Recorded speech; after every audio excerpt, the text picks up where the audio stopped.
따라하겠습니다. 전도는 우리의 사명입니다. 다시 한번 따라하겠습니다. 전도는 우리의 사명입니다.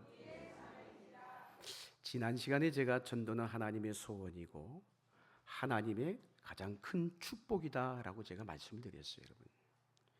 아울러서 오늘은 연이어서 똑같이 전도에 대한 설교를 이제 계속 하게 될 텐데, 전도는 뭐라고 해도 우리 믿음의 그리스도인의 하나님의 나라에 이를 때까지 이 땅에서 행해야 될 사명이라는 것이에요.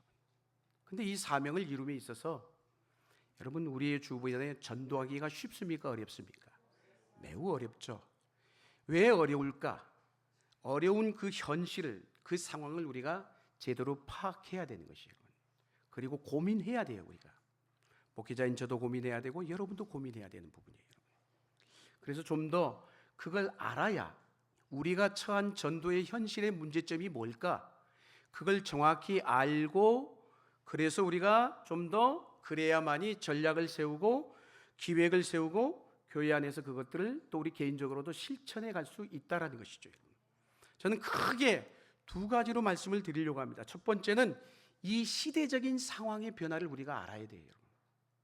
옛날하고 같아요? 너무 다르죠, 여러분. 시대가, 이 시대의 상황이 계속 어떻게 되고 있다는 거예요? 바뀌고 있다는 거예요. 바뀌고 있다는 거예요. 50년대, 60년대 우리 한국교회가 막 급성장할 때는 어땠습니까, 여러분? 하나님의 말씀이 그만큼 갈급했어요. 왜? 먹고 사는 게 힘들었기 때문에. 그 당시는 그 하나님의 도움이 절대적으로 필요했던 거예요. 그러다 보니까 말씀을 붙들 수밖에 없었어요. 그래서 많은 성도들 가운데도 말씀 속에서 소망을 찾고 희망을 찾았단 말이에요. 그리고 그러면서 많은 성도들이 교회로 물밀듯이 밀려왔어요. 뭐 교회를 딱 세우기만 하면 뭐 구름대 같이 왔다라는 거예요. 그 당시에는 세워지기만 하면 폭발적으로 성장했던 시기였다는 것이죠. 그런데 요즘은 어떻습니까? 전도하는 게 쉽지 않은 시대예요. 그리고 더군다나 전도해야 되는 믿음의 성도들도 전도에 대한 관심이 점점 식어져 간다는 거예요. 그 이유가 도대체 뭘까? 시대가 그만큼 많이 바뀌고 있다는 거예요. 변화무쌍하게 가고 있다는 거예요. 어쩌면 우리도 서구 유럽의 어떤 변화의 모습을 그대로 따라가고 있는지도 몰라요, 여러분.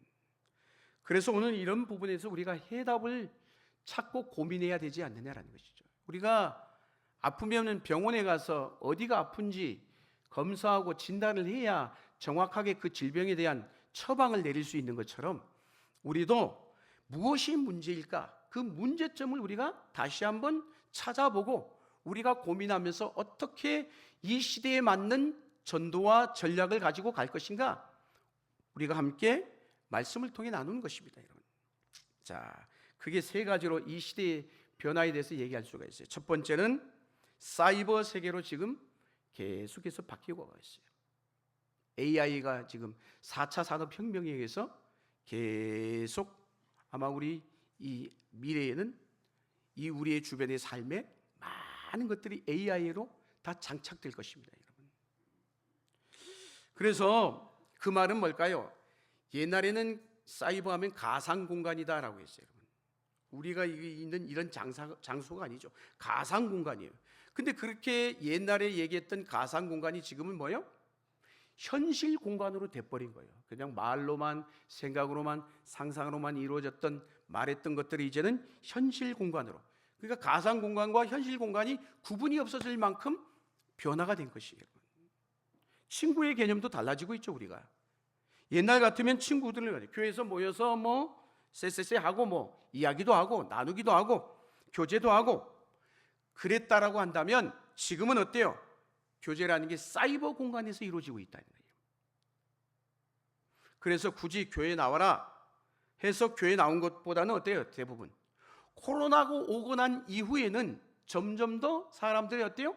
교회 나오지 않고 온라인 사이버 공간을 통해서나 TV나 매스컴을 통해서 얼마나 좋은 탁월한 목사님들의 설교를 들으면서 거기서 예배를 드린다는 거예요. 우리는 그런 사람들을 가리켜서 흔히 뭐라고 합니까? 가나안 성도다라고 얘기를 하는 거예요. 자, 그런데 지금 우리가 사는 현실 공간이 그렇게 달라지다 보니까 삶의 패턴도 달라지고 있는 거예요. 삶의 패턴도. 제가 잘 아는 목사님 한 분이 그런 얘기를 하는 걸 들었습니다. 자기에게 아들이 있는데 어느 날 갑자기 호주를 가겠다는 거예요. 호주를. 아니 호주를 왜 가냐 했더니 거기 친구가 있다. 네가 무슨 호주에 친구가 있어? 아니 아주 친한 친구가 있다는 거예요. 그래서 그 친구를 만나러 가겠다는 것이죠. 그래서 그 친구를 도대체 어떻게 사귀었냐라고 물어봤더니 인터넷 게임을 통해서 사귀었다는 거예요. 그 먼 거리에 떨어져 있는 한국과 그 호주, 그게 얼마나 멉니까 거리가. 근데 이 사이버 공간을 통해서 게임을 하면서 그 친구와 가까워진 거예요.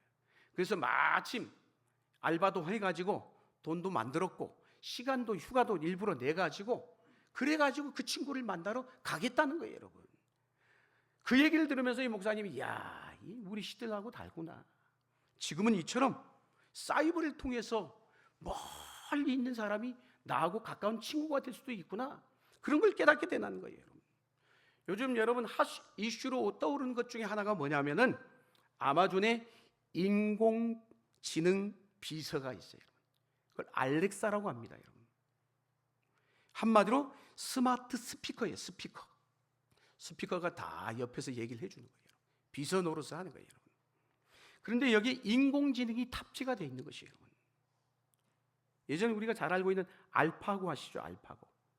세계적인 바둑, 이세돌하고 알파고하고 바둑을 했잖아요, 여러분. 누가 이겼어요? 이세돌이 이겼어요? 알파고가 이겼잖아요, 알파고가, 여러분. 근데 그 알파고를 개발한 사람이 이번에 노벨상을 탔다면서요.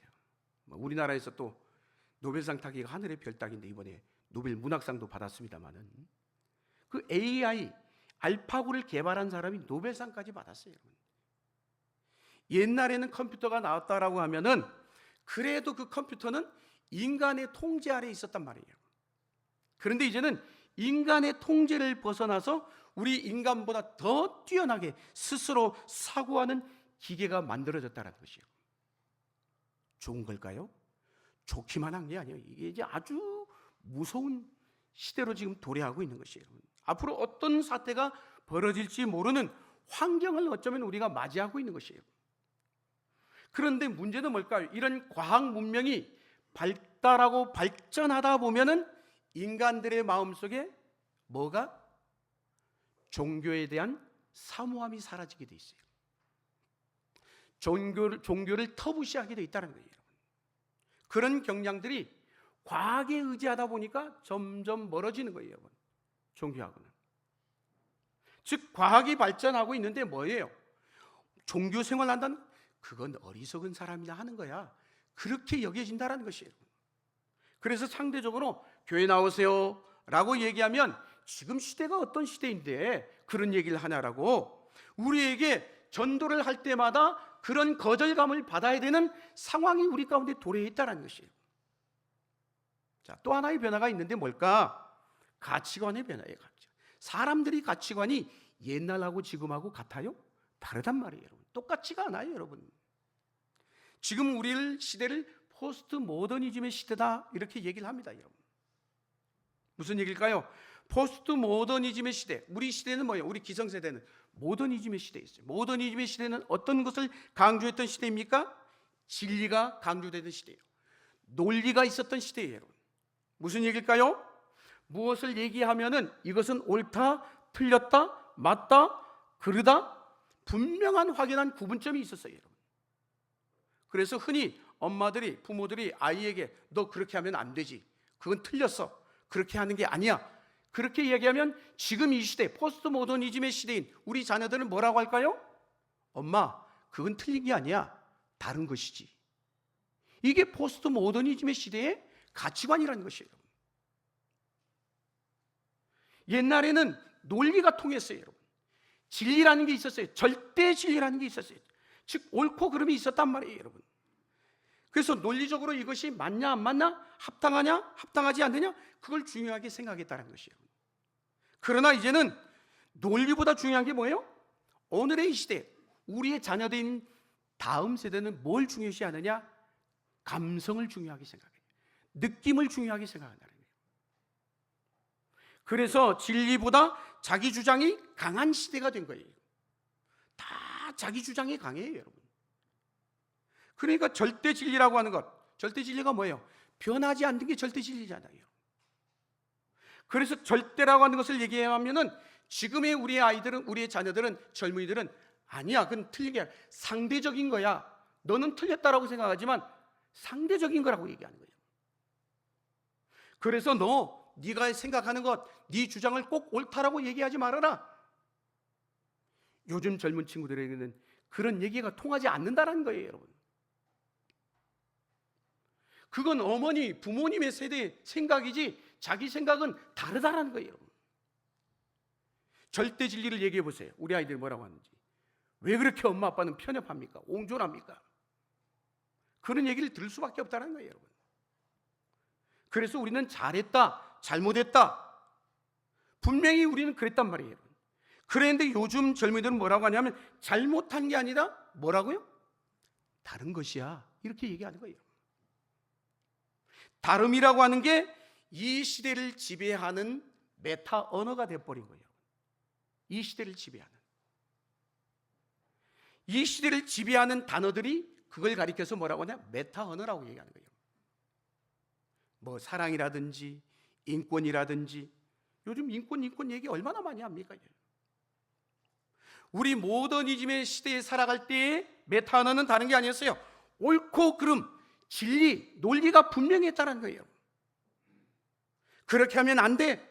부모님들한테, 선생님께도 혼나기도 했잖아요, 여러분. 잘못했다라고. 그 시대는 이게 지배를 했단 말이에요, 여러분. 그런데 지금 지배하는 이 시대의 지배는 다른 게 아니에요, 여러분. 다르다는 거예요, 다르다. 얘기하지 말라는 거예요, 여러분. 틀렸다라고. 다른 것이지.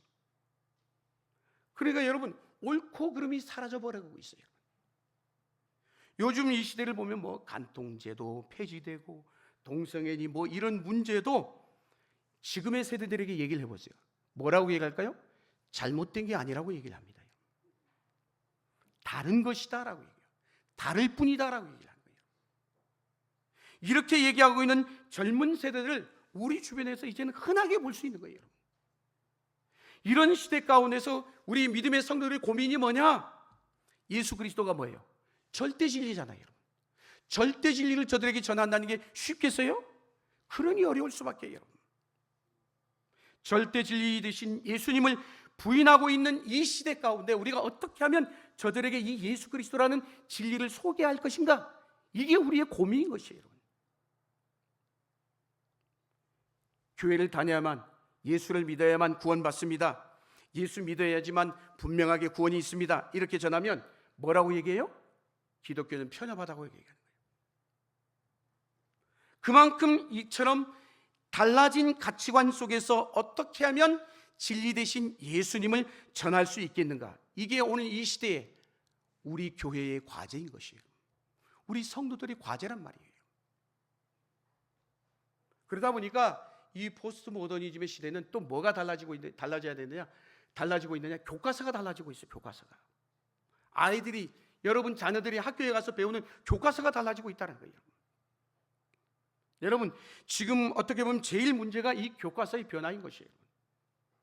우리가 배우던 시절의 교과서하고 지금 우리의 자녀들이 배우는 교과서하고 같지가 않아요, 여러분. 이들은 어려서부터, 여러분 아이들은 그렇잖아요. 우리 자녀들은 학교 가서 배우는 게 그들에게 절대 진리로 받아들여질 수밖에 없는 거예요. 매일 듣는 게, 듣고 보고 배우는 게 그런 거니까요. 그런데 이 교과서 속에 기독교의 창조성이나 이런 거를 다 무시하고 진화론적인 얘기가 맞다라고 계속해서 이야기를 하고 있기 때문에 아이들에게는 결국 그런 아이들이 교회에 오면 부딪힐 수밖에, 여러분. 사랑하는 여러분, 그래서 우리 아이들에게 창조에 대해서 얘기해 보세요. 그런 비과학적이고 비논리적인 그런 이야기를 받아들이겠어요? 교과서가 우리 아이들의 정신세계를 지배하는데, 그래서 우리는 가장 중요한 이 시대의 한국 사회의 문제점이 뭐냐? 바른 교과서를 만들어내는 거예요. 이런 충돌 가운데 발생하는 게 뭐겠어요? 결국은 기독교에서 가르치는 게 오늘의 현 시대에 안 맞다라는 거예요. 교회 옛날에는 다녀야 되냐 말아야 되느냐 이게 문제였다고 하면 지금은 교회를 다니면 마치 시대에서 뒤떨어진 사람이 되는 거예요. 뿐만이 아니라 우리가 그렇게 너희들 기독교 가치관으로 살면 세상에서 성공할 수도 없고 어려움에 빠질 수밖에 없다는 거예요. 이게 오늘 이 시대 우리의 자녀들의 생각이고 가치관인 거예요. 이게 우리들의 아이들이 갖고 있다니까요, 여러분. 그래서 전도를 하다 보면 어때요? 전도를 하다 보면 하도 이제 전도를 하다 보면 사람들이 나를 피해 다녀. 예수 믿는 줄 알고 막 도망 다녀. 그러다 보니까 오늘 한국 기독교에서 어떤 현상이 벌어지고 있느냐? 서구 교회들의 모습이 어떤 모습이 있어요? 그들이 기독교 왕국이었잖아요. 근데 이제 시대가 바뀌면서 서구 사회가 탈기독교화가 됐어요, 여러분. 유럽에 가보세요, 여러분. 탈기독교화가 됐다니까요. 문제는 그런데 우리 한국 교회는 어떤 상황입니까? 한국 사회는 탈기독교에서 한 발 더 나아가 반기독교화되고 있다는 거예요. 이게 더 심각한 문제인 것이요. 이런 사회적인 분위기 가운데 복음을 전하는 게 쉽지 않다는 거예요, 여러분. 계속해서 교회를 향하여 비난하고 손가락질하고 지탄하고 한국 교회를 공격해오고 그런 모습들이 오늘 우리 시대 가운데 얼마든지 볼 수 있잖아요, 여러분. 이건 한국 교회만이 갖고 있는 특별한 상황인 것이에요. 오히려 그렇게 짧은 시간 안에 급성장했던 한국 교회가 지금 어떤 상황이 된 거예요? 전도하기 제일 어려운 사회가 되어버리고 만 거예요. 그럼 이 상황을 어떻게 타개해 나갈 것이냐라는 것이에요. 또 하나의 위기가 있어요. 교회의 위기인 것이에요. 교회의 위기. 교회의 위기 뭘까요? 교회 안에도 믿음의 성도들의 가지고 있는 생각, 가치관이 바뀌고 있다는 거예요. 옛날하고 같지가 않아요, 여러분. 무슨 얘기일까요? 우리 예수 믿는 사람들이 주일날에는 여기 와서 우리가 신앙생활하며 예배하며 성도의 교제를 나누지만 한 주간은 어디서 살아요? 세상 속에 살아가는 거예요, 여러분. 세상 속에 살다 보니까 세속주의 물을 그대로 한 주간 받아들이는 거예요, 여러분. 물 둘 수밖에 없는 거예요, 여러분. 근데 그걸 가지고 그 생각을 가지고 그 가치관을 가지고 교회 안에 그대로 돌아온단 말이에요. 그러고 와서 뭐 합니까? 이런 거 타면 안 된다고. 세상이 지금 어떤 세상인데 이거 바꿔야 됩니다. 요거 바꿔야 됩니다. 교회도 세상을 따라가고 있는 상황으로 치닫고 있는 것이에요, 여러분. 교회가 그럼에도 불구하고 그런데 뭘까요? 그러면 어떻게 이 절대 진리이신 예수님을 전하면서 이 시대를 헤쳐나갈 수 있느냐라는 거예요. 이 부분에 대해서 우리는 많이 고민해야 됩니다. 시대는 이렇게 변화되고 있어요. 그러나 이것이 우리가 주목해야 되는 한 가지 중요한 요소인 건 분명히 필요합니다, 여러분. 그러나 또 하나의 문제가 있어요. 세속화와 교인들의 인식 변화가 또 하나의 커다란 문제인 것이에요. 그러니까 지금까지는 제가 교회 밖의 문제를 얘기했어요. 이제는 교회 안의 문제를 생각해 봐야 돼요. 이 문제점들을 잘 봐야 그 다음에 대처를 할 것 아니겠어요, 여러분? 어떻게 이 문제를 풀어가야 될지에 대한 답이 나올 수밖에 없는 거예요. 고민해야 되는 것이에요. 계속 교회의 세속화와 교인들의 인식 변화, 아무래도 우리 믿음의 성도들이 교회 안에 있지만 어때요? 아까도 얘기했지만 일상의 삶을 살아갈 때는 교회 밖으로 나가야 되지 않습니까? 교회 밖에 나가서 세상 사람들과 어울려 세상 사람들과 함께 그런 가치관을 이야기하다 보면 그걸 받아들이고 알게 모르게 점점 교회 안에도 세속화되어 가는 그런 모습들을 보게 되는 거예요. 무슨 얘기일까요? 세상하고 다르다라고 생각하는 거예요. 자꾸 세상의 것을 끄집어 와요. 그러면서 교회를 세상처럼 바꿔가려고 하는 거예요. 점점 세상을 따라가는 형국이 되고 있는 거예요. 무슨 얘기일까요? 하나님의 말씀으로 세상을 변화시키는 게 아니라 우리의 일상생활에서 받아들였던 그걸 가지고 교회 안에도 들어와서 교회의 제도도 뜯어고치고 모든 것을 세상적으로 초점을 맞추어서 나아가다 보니까 교회가 점점점 어떻게? 세속화되어 가고 있는 것이에요. 여러분, 세속화라는 게 뭘까요? 교회 세속화. 복잡한 게 아니에요. 교회 세속화는 이거예요. 뭐냐? 하나님의 뜻보다 나의 뜻이 중요하다는 거예요. 이게 세속화인 거예요, 여러분.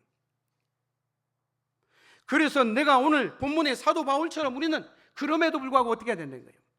하나님의 영광을 위해서 고난을 받고 하나님의 영광을 위해서 세상 사람들이 부러워하는 그 모든 것들을 바울이 뭐라고 했어요? 나는 배설물과 같이 여긴다라고 했어요. 오늘 본문의 성경은 사도 바울이 뭐라고 했어요? 내가 달려갈 길과 주 예수께 받은 사명, 곧 그 사명이 뭐라고 얘기하고 있어요? 하나님의 은혜의 복음을 전하려 하면은 나의 생명조차 조금도 귀한 것으로 여기지 않겠다라고 고백하고 있다는 것이에요. 할렐루야. 사랑하는 여러분, 그러게 오늘 이 아침에 우리에게 다른 복잡한 말이 아니에요. 우리도 이 세상 속에 살아가고 있지만 세속화된 물결이 노도치는 이 세상의 한복판에 살아가고 있을지라도 적어도 내 안에 예수가 있고 성령으로 거듭난 자들이라면 오늘 바울의 고백처럼 우리가 배설물로 여기는, 그리고 정말 복음 증거를 주님 오시는 그날까지 사명으로 생각하며 살아가고 있느냐, 이 아침에 우리에게 묻고 있는 것이에요. 할렐루야. 교회에 와서 매일 기도하는, 그런데 우리는 들여다보세요. 우리 자신을. 우리가 교회에 와서 예배 드리고 찬송 부르고 기도하잖아요. 근데 기도하는 내용들을 보세요. 기도할 때 보면 하나님 어떤 내용들을, 나 세상적으로 좀 잘 되게 해주세요. 취직도 잘 되게 해주시고 이런 문제도 해결해 주시고. 무슨 얘기일까요? 세상의 가치관, 그것을 더 지름길로 속성반으로 만드는 곳을 마치 교회라고 생각하는 거예요. 하나님, 딱 하나님 능력이 많으신 하나님이 계시니까. 그렇게 기도하는 경우가 나는 아니겠지요? 아니, 우리 모두가 그러고 있다는 거예요. 무슨 얘기일까요? 내 뜻이 더 중요하다는 거예요. 하나님의 뜻보다 내 뜻이 더 중요해서 헌신보다는 성공이 더 중요하고, 그래서 하나님의 뜻을 위해서 나를 내려놓고 하나님의 영광을 위하여 살아가겠습니다, 이 고백이 아니라 그저 교회 다니는 이유가 교회 다니면서, 교회 다니니까 내게 유익한 게 많으니까 다니는 거야. 누구로부터 뭔 득이 되니까 교회를 다니는 거야. 우리가 혹시 신앙생활하면서 그런 것들의 목적을 두고 신앙생활하고 있지 않느냐라는 거예요. 우리는 이런 것을 흔히 교회에 세속화라고 얘기를 하는 거예요, 여러분. 그런데 이런 부분들이 참 위험하다는 것이에요, 여러분. 무슨 얘기일까? 자꾸 세속화가 되다 보면 세상의 잣대로 교회를 판단하는 거예요, 여러분. 세상의 잣대로. 하나님의 말씀을 통해서 세상을 바라보고 무엇이 잘못되고 무엇이 잘 됐는지 그 방향으로 흘러가야 되는데, 그러고 분별할 수 있어야 되는데 오히려 거꾸로 세상의 가치관을 가지고 와가지고는 오늘날 교회는 이런 부분이 달라져야 됩니다, 바뀌어야 됩니다, 시대가 바뀌었습니다, 그러면서 교회를 자꾸 바꾸려고 하는데, 그러다 보면 우리는 나도 모르는 사이에 하나님의 말씀을 버리고 세상의 가치관을 따라가는 교회로 전락해버릴 가능성이 많다는 것이에요. 이런 것들이 교회의 세속화의 문제점인 것이에요. 또 하나는 우리 성도들의 인식의 변화예요. 깨어 있어야 되는데 성도들의 인식이 자꾸 달라지죠. 어떤 인식일까요? 전도에 대해서 우리가 전도해야 됩니다, 그렇게 얘기하면 뭐예요? 세상적인 입장. 전도 그거 왜 해야 됩니까? 요즘 시대가 어떤 시대인데, 프라이버시가 중요한 시대이고 얼마나 개인 사생활이 중요한데 전도 그거 사생활 침해입니다, 이렇게 얘기해요. 사생활 침해래. 여러분 이 부분에 대해서 어떻게 생각하십니까? 사람들에게 전도하면 불편을 준대, 부담감을 준다고 안 하는 거예요, 여러분. 그래서 어느 서울에서는 대도시권에선 아파트에 자꾸 들어가서 복음을 전하니까 몰래 들어와서 복음을 전한다고 그 교회가 어떤 교회인지를 찾아서 나쁜 교회다라고 하는 명단을 적어가지고 그 아파트 엘리베이터에다가 탁 붙여놨어. 어느 교회는 나쁜 교회입니다, 가지 마세요, 이런 거예요. 이럴 정도가 된 거예요, 여러분. 물론 우리가 전도하면서 사생활 침해를 하면 안 되겠죠, 여러분. 그래서 오늘날 교회는 어떤 방식으로 전도를 하는 게 옳겠는가? 사생활 침해를 하지 않지만 그들에게 좋은 이미지를 주고 그들로 하여금 교회에 올 수 있도록 하는 그런 시대의 변화 맞는 전도의 방법을 우리가 만들어내는 게 관건인 것이에요. 사생활 침해라고 하는 그런 인식들이 우리 교회 안에도 알게 모르게 우리 성도들 안에도 있기 때문에 전도하는 것에 대해서 꺼려하는 거예요. 또 하나는 성도들의 인식 변화에 있어서 전도는 아무나 하는 게 아닙니다. 이런 사고를 갖고 있어요. 아무나 하는 게 아니에요. 전도는 많이 알아야 되고, 많이 기도도 해야 되고, 거룩해야 되고, 모든 면에서 탁월해야 전도할 수 있지, 아무나 하는 게 아닙니다. 이렇게 생각하는 성도들이 한둘이 아니에요. 그런데 실질적으로 목회를 하다 보면요, 꽤 오래된 성도님들 가운데 물론 전도를 하신 분들도 계셔요. 그러나 누가 전도를 잘하는 줄 아세요? 처음 믿은 초신자들이 전도를 잘해요. 교회 온 지 얼마 안 된 분들이 아무것도 모르는데 교회 다니다 보니까 너무너무 좋은 거야. 그래가지고 야, 나랑 같이 신앙생활 하자, 교회 가자. 말씀을 듣는 것도 얼마나 유익인지 몰라, 도움이 돼. 그러면서 초신자들이 훨씬 더 전도를 많이 한다는 거예요. 오히려 뜨거운 열정은 누가 가지고 있느냐? 초신자들이 가지고 있는 것이에요. 교회 생활 오래 하다 보면 안 된 얘기지만은 매너리즘에 빠져버리고, 나도 뭐라고 얘기하느냐? 전도합시다. 나도 왕년에 전도했었어. 이렇게 얘기를 하는 거예요, 여러분. 그러면서 자기도 왕년에 전도해서 할 것 다 해봤다는 거예요. 그러면서 뭐라고 해요? 지금은 전도 안 돼. 그렇게 얘기하는 거예요, 여러분. 무슨 얘기일까요? 한 귀로 듣고 한 귀로 흘려버리는 그런 분들이 많다는 거예요, 여러분. 오늘 이 순간에도 지금 이따가 예배 시간 우리가 전도 작정서를 쓸 터인데 그냥 이 시간만 지나가라 이렇게 생각할 수도 있어요, 여러분. 또 하나 어떤 분들이 있느냐? 부담돼서 못한대요. 부담돼서. 사실 전도라는 게 부담이 돼요, 안 돼요? 부담이 되죠, 여러분. 안 된다면 거짓말이죠, 여러분. 이게 사람 만나고 하는 거잖아요, 여러분. 그러다 보니까 사람 만나는 것에 자유로우신 분들이 있어요. 그냥 뭐 이 입을 열면 막 터져 나오신 분들이 계시죠. 그러나 숫기가 없는 분들은 전도지 한 장 나누는 것도 부들부들 떨어 그냥. 그래가지고 예수 믿으세요 이 말을 분명히 해야 되는데 목구멍에 걸려가지고 이 말이 안 나오는 거예요. 이 말이 안 나오는 거예요. 그래서 우리가 누군가에게 예수 믿으세요 얘기하는 게 참 부담스러울 때가 있습니다.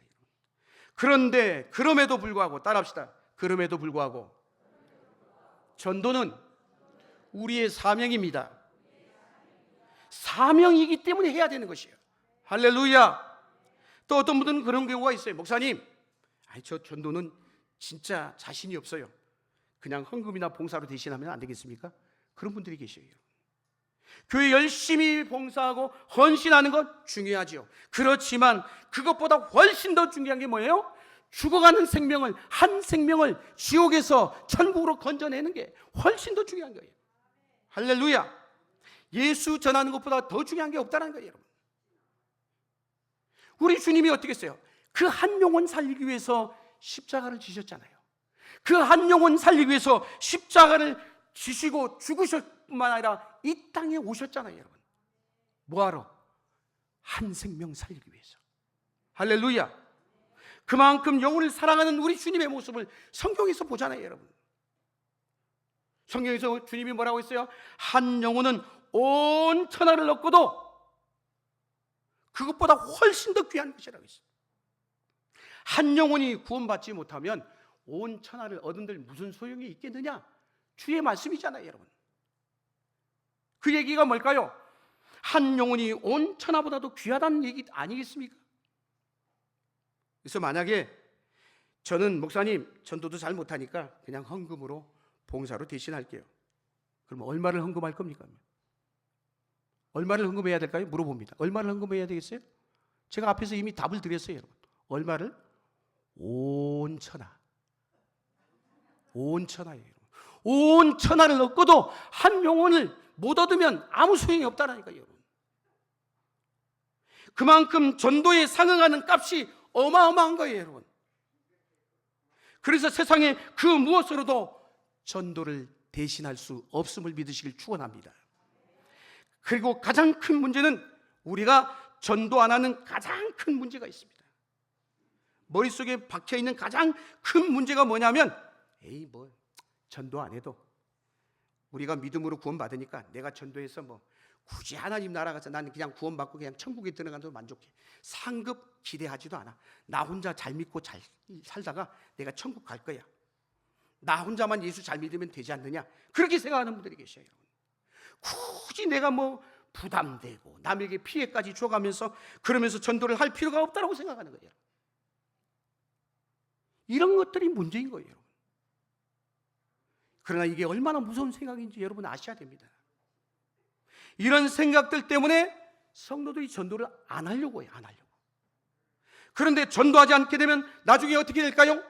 오늘 이 시대에 여기 앉아 계신 우리 성도님들 20년, 30년 후에 이 자리에 앉아 있다라고 보장이 가능합니까? 우리 서귀포 반석교회가 20년, 30년 후에 어떻게 될까요? 여기에 과연 앉아 있는 성도들이 몇 명이나 있겠어요, 여러분? 우리의 자녀들이 이 자리에 앉아 있겠냐고요. 주님 앞에 가서 뭐라고 얘기 드릴 겁니까, 여러분? 사랑하는 여러분, 그래서 우리는 전도해야 되는 것이요. 다시 한번 따라합니다. 전도는 우리의 사명입니다. 이걸 마음에 두셔야 돼요, 여러분. 깊이 두셔야 돼요. 주님 오시는 그날까지 멈추지 말아야 될 일인 것이에요, 여러분. 교회가 뭐 하는 곳일까? 영혼 구원하는 곳입니다. 영혼을 구원하는 구원선이 돼야 된다는 것이에요. 유람선이 아니라는 것이에요, 여러분. 여러분 타이타닉 영화 보셨죠, 여러분? 배가 침몰되면서 빠져가는데 사람들을 구하기 위해서 구원선, 작은 보트 구원선이 여기저기 다니면서 사람을 건져내잖아요. 빠져 죽어가는 사람, 그 한 사람을 건져내는, 그보다 더 가치 있는 일이 어디 있겠습니까? 한 생명을 살려내는 일. 오늘 이런 생각을 마음에 두시고 오늘 우리가 더욱 전도하는 일에 열심과 최선을 다하시는 우리 모두가 될 수 있기를 주의 이름으로 간절히 축원합니다.